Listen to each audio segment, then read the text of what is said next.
मेरा नाम ज़हीर चौधरी है। आप देख रहे हैं मेरा YouTube channel learn with engineer Zaheer. आज आपके साथ डिस्कस करूंगा introduction to OSPF। OSPF stand for open shortest path fast. IGP protocols में सबसे ज़्यादा यूज़ होने वाला प्रोटोकॉल है IGP, interior gateway protocol. As you know already, मेरे इंट्रो के लेक्चर में मैंने बताया था आपको कि IGP जो है ना, एक ऑटोनोमस सिस्टम के अंदर चलने वाले प्रोटोकॉल्स को कहते हैं। तो OSPF राउटिंग डिसीजन के लिए लिंक स्टेट इंफॉर्मेशन को इस्तेमाल करता है और पाथ कैलकुलेशन के लिए SPF algorithm, shortest path fast algorithm, या उसको डाइजेस्टर एल्गोरिदम भी कहते हैं, को इस्तेमाल करता है। OSPF के रिप के मुकाबले में वैरायटी ऑफ बेनिफिट्स हैं। OSPF रिप के ऊपर क्यों प्रेफर होता है? मल्टीपल रीजंस हैं। एक, उसकी कन्वर्जेंस फास्ट है OSPF की, ड्यू टू ऑप्टिमाइज टाइमर्स के हवाले से मैं जो है ना अपकमिंग लेक्चर में आपके साथ डिटेल में डिस्कस करूँगा। उसके अलावा ये लार्ज स्केल नेटवर्क के लिए प्रेफर किया जाता है। इसमें नोड्स, नंबर ऑफ नोड्स की कोई लिमिटेशन नहीं है जिस तरह की रिप में थी। रिप में मैक्सिमम नोड्स जो है ना 15 तक जो है ना हम कनेक्ट कर पाते थे। 15 से ज़्यादा करते थे तो रिप अनरीचेबल कर देता था उसको। ये क्लासलेस राउटिंग को सपोर्ट करता है और VLSM को भी सपोर्ट करता है। ये अपने नेबर के साथ हर 30 सेकंड बाद राउटिंग टेबल एक्सचेंज नहीं करता, बल्कि ओनली राउटिंग अपडेट्स को एक्सचेंज करता है, जिससे क्या होता है, इसकी एफिशिएंसी बेटर हो जाती है कंपेयर टू रिप के। ये पैकेट्स को OSPF के जो पैकेट्स होते हैं, जब OSPF का प्रोसेस स्टार्ट किया जाता है उसको ब्रॉडकास्ट नहीं करता, बल्कि स्पेसिफिक IP 224.0.0.5 और .6 के ऊपर जो है ना मल्टीकास्ट करता है। ये हॉप काउंट नहीं बल्कि लिंक की बैंडविड्थ को देखकर पाथ कैलकुलेशन करता है, जिससे कंजेशन का मसला नहीं होता। ये लोएस्ट कास्ट की बेस पर पाथ सेलेक्ट करता है। कास्ट कैसे कैलकुलेट होती है? कास्ट का एक फार्मूला है reference bandwidth divided by interface bandwidth. इसको थोड़ा सा अब एक्सप्लेन कर लेते हैं। Cost is equal to OSPF cost is equal to reference bandwidth divided by interface bandwidth. इसको थोड़ा सा हम जो है ना कर लेते हैं मज़ीद। ठीक है, OSPF cost reference bandwidth divided by interface bandwidth. अच्छा, जो रेफरेंस बैंडविड्थ है तो वो जो है ना डिफ़ॉल्ट जो है ना उसकी वैल्यू क्या होती है? रेफरेंस बैंडविड्थ की डिफ़ॉल्ट वैल्यू क्या होती है जी? 100 मेगाबिट पर सेकेंड। तो आप देख रहे होंगे कि cost is inversely proportional to interface bandwidth. मतलब कि अगर बैंडविड्थ ज़्यादा है तो कॉस्ट कम है। तो OSPF का जो मैट्रिक है उसको कॉस्ट भी बोला जाता है, बल्कि कास्ट ही बोला जाता है। और जिस लिंक की कॉस्ट कम होती है, मतलब कि जिसकी बैंडविड्थ ज़्यादा होती है, वो OSPF उसको प्रेफर करता है। ठीक है, तो थोड़ी सी इसको कैलकुलेशन कर लेते हैं मज़ीद। अगर लेट्स सपोज मेरे पास 1 MB का लिंक है, 1 मेगाबिट का लिंक है, तो उसकी कास्ट कितनी हो जाएगी? 1 मेगाबिट पर सेकंड लिंक कॉस्ट क्या हो जाएगी? इज इक्वल टू, जैसे मैंने आपको बताया कि रेफरेंस बैंडविड्थ जो है ना 100 मेगाबिट और divided by 1 is equal to 100 cost आ गई। 1 मेगाबिट पर सेकंड का जो लिंक है उसकी 10 मेगाबिट की कितनी हो जाएगी bit per second? Link cost is equal to 100 divided by 10 is equal to 10। इसी तरह 100 MB की लिंक की कॉस्ट क्या हो जाएगी,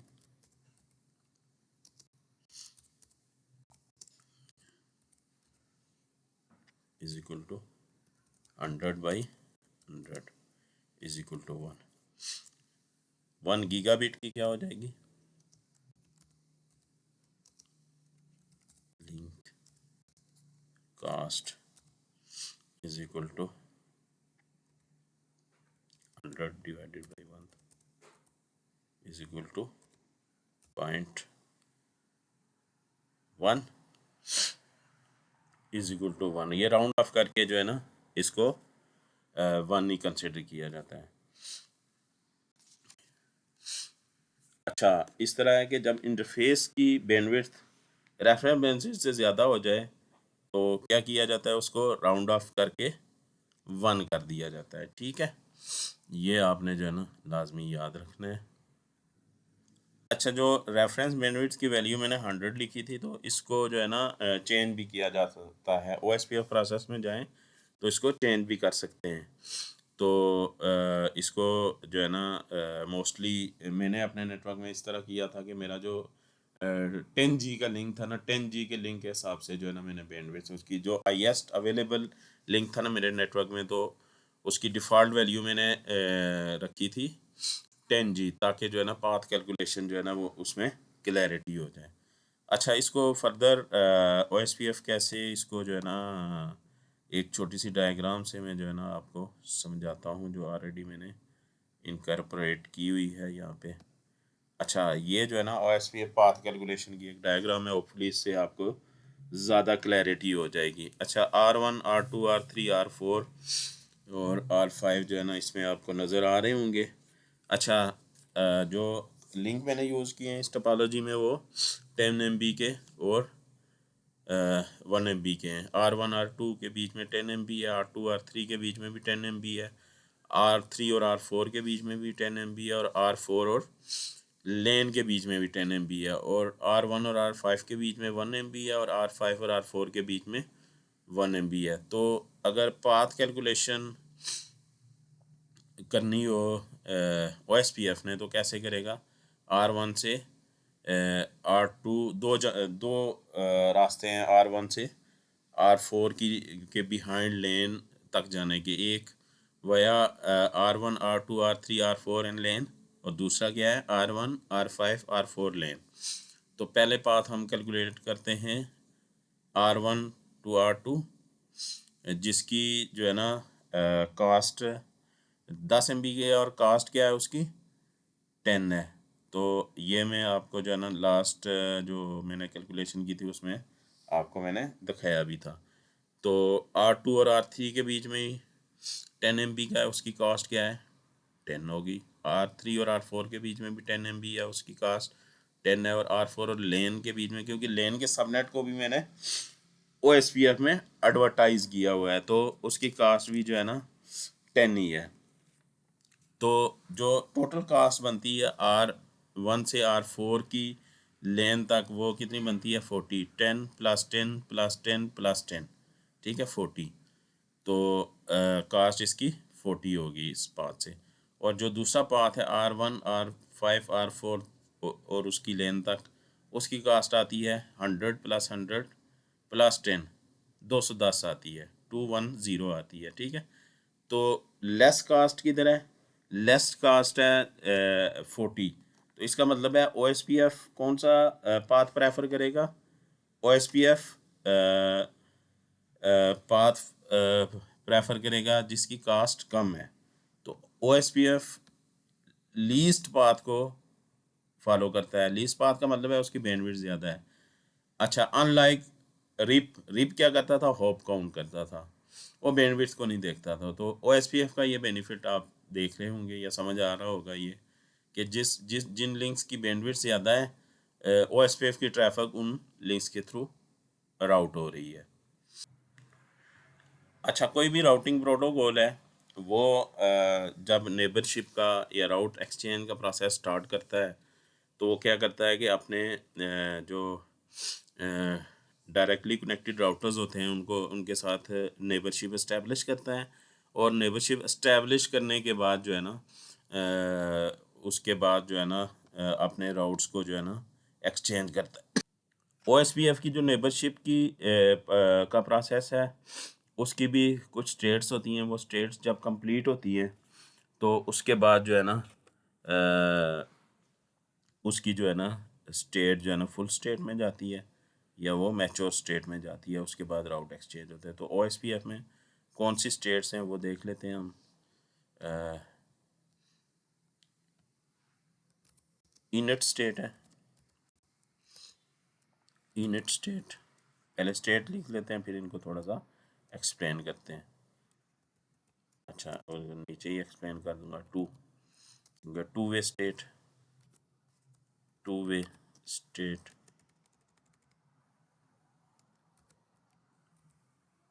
two way, two way state 3। X start state, x start state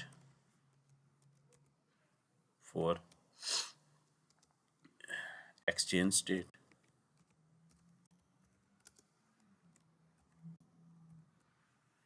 उसके बाद जो है ना लोडिंग एंड फुल 5। लोडिंग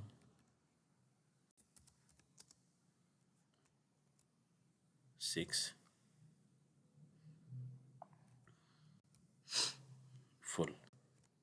तो ये जो है ना पूरा प्रोसेस जो है ना इन स्टेट से होके जो है ना इसका कंप्लीट होता है नेबरशिप का। तो इनिट स्टेट में क्या होता है, इस स्टेट में राउटर अपने नेबर के जो है ना हेलो पैकेट जो उसको रिसीव होता है, ठीक है, उसमें जो है ना नेबर की आईडी हेलो पैकेट एक्सचेंज होते हैं इनिट स्टेट में, ठीक है ना। एक साइड दोनों राउटर्स आपस में जो नेबरशिप एस्टेब्लिश कर रहे होते हैं वो आपस में हेलो पैकेट एक्सचेंज करते हैं, लेकिन उसमें राउटर आईडी की इंफॉर्मेशन नहीं होती, ठीक है ना। तो टू वे स्टेट में क्या होता है कि ये बाई डायरेक्शनल कम्युनिकेशन होती है। तो इसमें जो है ना राउटर आईडी एक दूसरे के साथ ये एक्सचेंज कर लेते हैं। तो आईनेट स्टेट में क्या होता है जी कि राउटर एक दूसरे को हेलो पैकेट भेजते हैं, और टू वे स्टेट जो है ना वो बाई डायरेक्शनल होती है, और इसमें जो है ना राउटर आईडी आपस में एक्सचेंज हो जाती है, ठीक है ना। एक्स स्टार्ट स्टेट में क्या होता है, इसमें इसमें मास्टर और स्लेव राउटर्स जो है ना मास्टर स्लेव का कॉन्सेप्ट बनाया है। इसमें मास्टर स्लेव बनते हैं, और डाटाबेस की सिंक्रोनाइजेशन भी हो जाती है एक्स स्टार्ट स्टेट में, ठीक है। और इसके बाद होती है एक्सचेंज स्टेट। इस स्टेट में जो है ना database DBD database descriptor packets जो है ना उनका तबादला होता है। डीबीडी में क्या होता है, लिंक स्टेट एडवर्टीजमेंट की इंफॉर्मेशन होती है, और ये नेबरशिप की तरफ एक मेजर जो है ना स्टेप होता है एस्टेब्लिश होने का। इसके बाद होती है लोडिंग स्टेट। लोडिंग स्टेट में क्या होता है, राउटर लिंक स्टेट की इंफॉर्मेशन एक्सचेंज करके LSDB बनाते हैं, LSDB बिल्ड करते हैं, लिंक स्टेट डेटाबेस बिल्ड करते हैं लोडिंग स्टेट में। और जो फुल स्टेट होती है, इसमें दोनों राउटर्स जो आपस में नेबरशिप एस्टेब्लिश कर रहे होते हैं वो जो है ना वो डेटाबेस को फुली सिंक्रोनाइज कर लेते हैं। तो राउटिंग टेबल इस स्टेट में जाके इसके बाद जो है ना बिल्डअप हो जाता है, ठीक है। OSPF राउटर्स 3 तरह के टेबल मेंटेन करते हैं। उनको जो है ना थोड़ा सा डिस्कस कर लेते हैं। एक होता है नेबर टेबल, नेबर टेबल,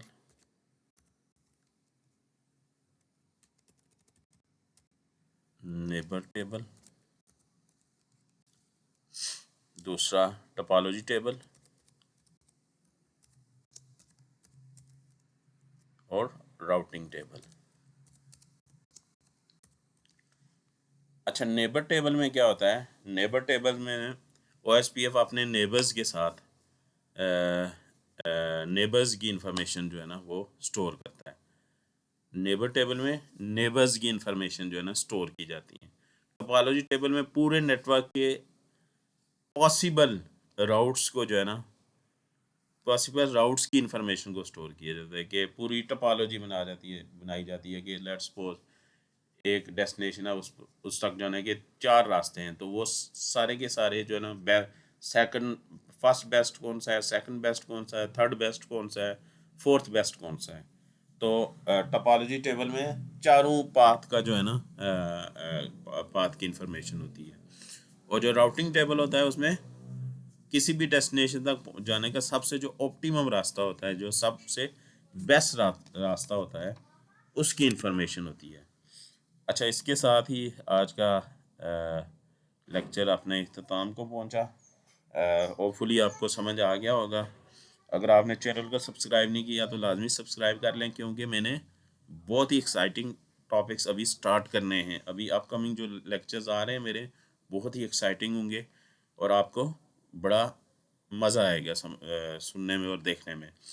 तो नेक्स्ट लेक्चर मेरा होगा OSPF एरियाज़ का, OSPF राउटर टाइप्स का और LSAs का। और उसके बाद जो है ना, फिर जो है ना, हम नेक्स्ट टॉपिक्स लैब्स वगैरह पे जाएंगे। Thank you very much. जज़ाकल्लाह।